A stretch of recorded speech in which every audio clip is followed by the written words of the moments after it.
Live from Augusta. You're watching News 12 at 6 o'clock. Tonight we're hearing from a University of Georgia student who was just blocks away from the deadly attack in New Orleans. And then I kind of looked around. Well, big news for anyone impacted by Hurricane Helene in South Carolina. FEMA has extended the aid deadline a few more weeks so that you can apply for that aid. The deadline was originally the 7th, but now it's been pushed back to the 28th. Homeowners and renters can apply for federal aid for things like temporary housing, disaster-related expenses, and funds to help repair your home or personal property. We have extensive information on how you can apply on our website, wrdw.com. As we start the new year, Augusta leaders are hoping to target part of the local homelessness crisis you might not be aware of: homeless teens. They still show up to school, do their homework, and play sports, but don't have a reliable roof over their heads. Your Kennedy Payne joins us live in the newsroom. Kennedy, this is what a new teenage homelessness task force hopes to address here. Yes, and the Teenage Homeless Task Force is just one part of what the Augusta Homeless Task Force hopes to accomplish this year. Putting weight to words. I don't want people to think that the Homeless Task Force is just meeting and throwing things at the wall to see what sticks. Making sure no one is left behind. They aren't just people with shopping carts. Like, we know their name, and they know ours. For Nomi Stanton and Jordan Johnson, it's a year of change. To pull the city together, pull the nonprofits together, so that we are a stronger force. Stanton says when you think of homelessness, you think of adults, but think again. There are homeless teens. I see children pulling their own luggage. Our community's better than that. Those are the things that I'm really looking forward to tackling. The first step, a Teenage Homeless Task Force. It would be absolutely beautiful for teenagers to also be actively a part of how they can make their community a better place, because the truth is, long after we're gone, those are the future leaders. And pulling in outside resources. What we're working on now is a partnership with an organization outside of Atlanta that specializes in getting folks out of hotels and into housing. The goal, getting people back on their feet. One way they're doing that is with mailboxes. You still have to register your children at school. You need a mailbox. If you are staying at the shelter and you are coming to Gap Ministries and getting your birth certificate and then going to the DMV to get a state issue ID, you need to have an address. The new mailboxes will be in front of Gap Ministries soon and open for applications. Every single one of them was someone's baby. That's what I think of. If you are in need, we have a list of over 120 resources in our area. It's posted on our website at wrdw.com. Just type in Homeless Task Force in the search bar. All right, thanks for that, Kennedy. We know task force like these, it's so important to have, and even you have talked to so many of these organizations out there and these nonprofits who are doing that work with a lot of that population. I mean, they need help. So Definitely do. This is nothing new that we haven't already talked about, but it's nice to see them now lending that helping hand to those younger people out there. The Salvation Army of Augusta has been awarded $10,000 from Food Lion Feeds Charitable Foundation. This money is from a disaster relief grant and will help our local Salvation Army recover from Hurricane Helene.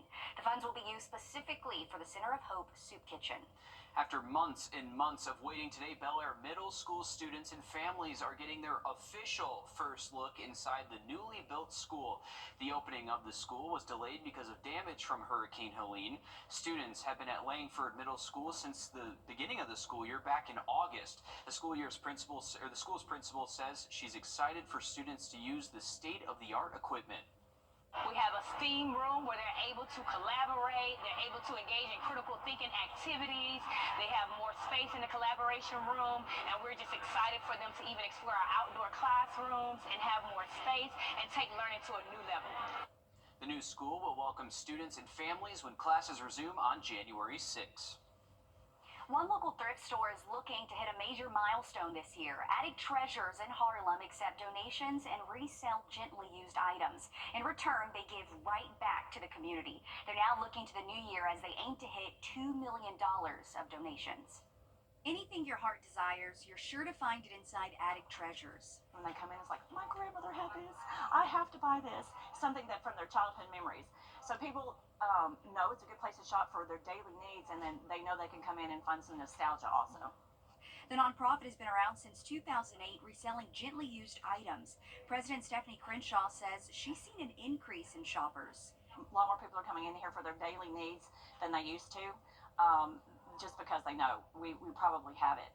Personal needs, tools, clothing, and we have had an increase in shoppers daily since the hurricane for sure. And when you choose to donate or shop at Attic Treasures, a portion of the proceeds is going right back to the community, supporting local schools, animal shelters, food banks, other nonprofits, and individuals in need. Back into the community for this year was about $300,000. Since inception in 2008, 1.75 million. So we fully intend to hit 2 million this year. They say the community support has been amazing, and they have a number of frequent shoppers like Mike Brown. It feels good. My wife's a teacher, and a lot of the money goes to the local schools, and that's a worthwhile thing. A lot of churches and other things that need to be supported, and it's just real fun knowing that the money is going toward those uses. The staff is made up completely of volunteers who say they are here for the community.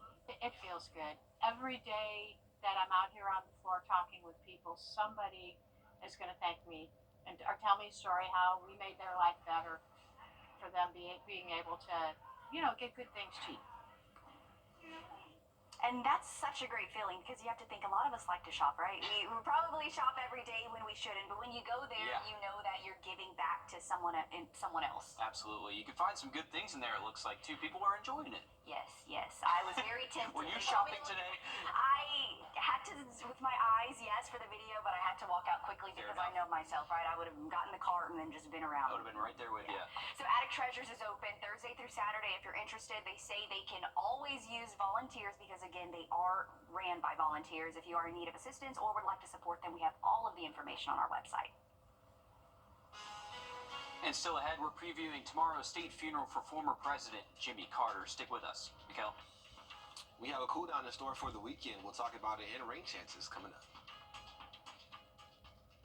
Trust Chief Meteorologist Riley Hale for your first alert. At Ashley. And we're back taking a live look here from our Thermid Dam Cam. Getting darker each time we check back out, but looking west here, so we still have daylight that we're looking towards. But 51 degrees, west-northwest winds at 14, so it has been a windy day out there. Courtesy of high pressure quickly building in behind this front that's now working through the region. How about snow in the northeast and all the way down through the Appalachians of North Carolina? And our next system still way out here in the Rockies. That's going to be pushing through by Sunday into Monday. So the big picture right there.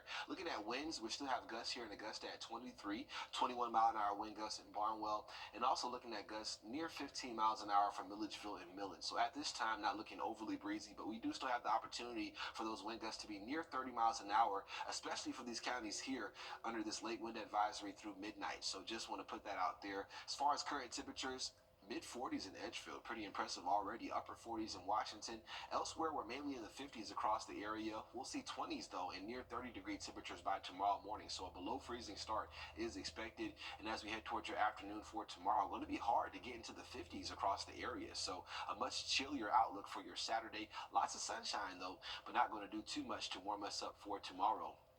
As far as looking at wind gusts here, we saw a 38 mile an hour wind gust in Aiken, 37 in Washington, and in Athens, also Columbia, not too far away from 40. So very windy for today. We'll look at those winds by tomorrow. Still gusting near 15, so a noticeable wind for tonight into tomorrow. And then Sunday, those winds do finally calm down pretty significantly. But the wind for tonight will add a little bit of a chill to the air. So we're talking about those feels-like temperatures in the mid and upper 30s by 8 p.m. tonight. Still, near freezing rather, as we head towards 10:30 p.m. for a lot of areas. So a very cold night ahead. If you have any evening plans outdoors, you want to make sure you have that winter jacket. And by tomorrow morning, we'll see some areas close to the upper teens for the wind chill. So a very cold start, frigid for your Saturday morning.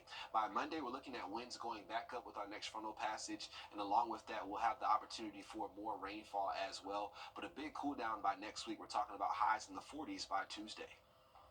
All right, thanks, Mikkel. Tomorrow, you're invited to say goodbye to a man who left his mark on Georgia and the world. Former President Jimmy Carter's state funeral begins tomorrow after passing away last Sunday at 100 years old.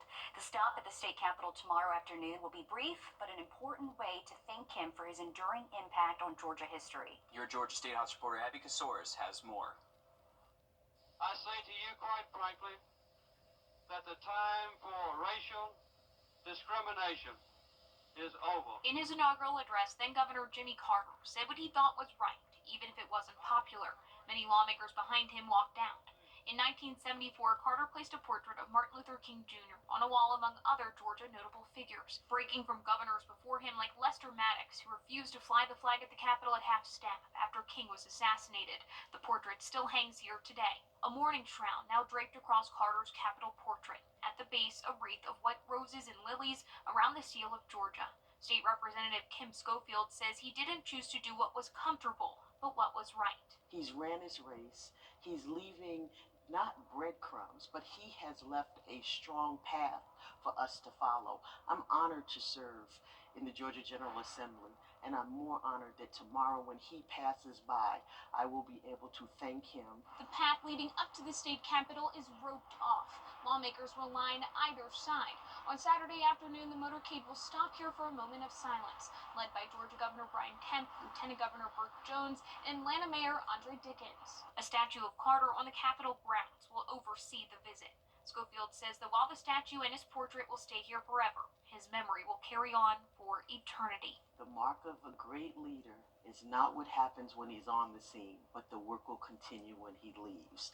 And we will expand, we will expound, and we will continue the work that President Carter left for us to do.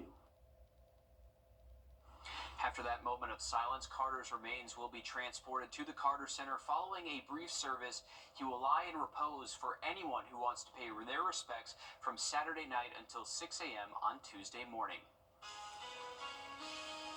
Republican Mike Johnson winning over GOP critics to remain Speaker of the House. After the break, we're breaking down what that means for the 2025 legislative session. First alert. And we are talking about a sunny Saturday, but still on the chillier side. High temperatures really struggling to get to 50 possible for tomorrow. We'll look at your 7-day one more time coming up.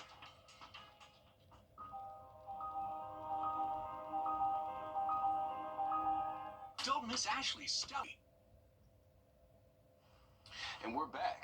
Looking at wind gust here. Max wind gust for today, 38 miles an hour in Aiken. Can you believe it? These winds definitely, what I say, overproduced for today. We were expecting around 30, maybe isolated 30 plus, but we've seen a lot of areas over 30 miles an hour for today, in between Athens, Columbia, and all the spots in between, Washington, Thompson, Augusta as well. So very windy day. The winds are calming down just a bit, but we'll still keep them a little elevated for your Saturday. And there is a lake wind advisory that's in effect through midnight tonight for select counties. By Sunday, winds are calmer, and then for this evening in particular, the wind chill going to be a pretty big factor. We'll look at temperatures close to freezing in terms of what it'll feel like outside by about 10:30 tonight. So you want to have the winter jacket for any late night plans you may have for your Friday. I know a lot of people may be out because it is Friday, but it will be cold for tonight. We'll look at rain chances going up Sunday into our Monday.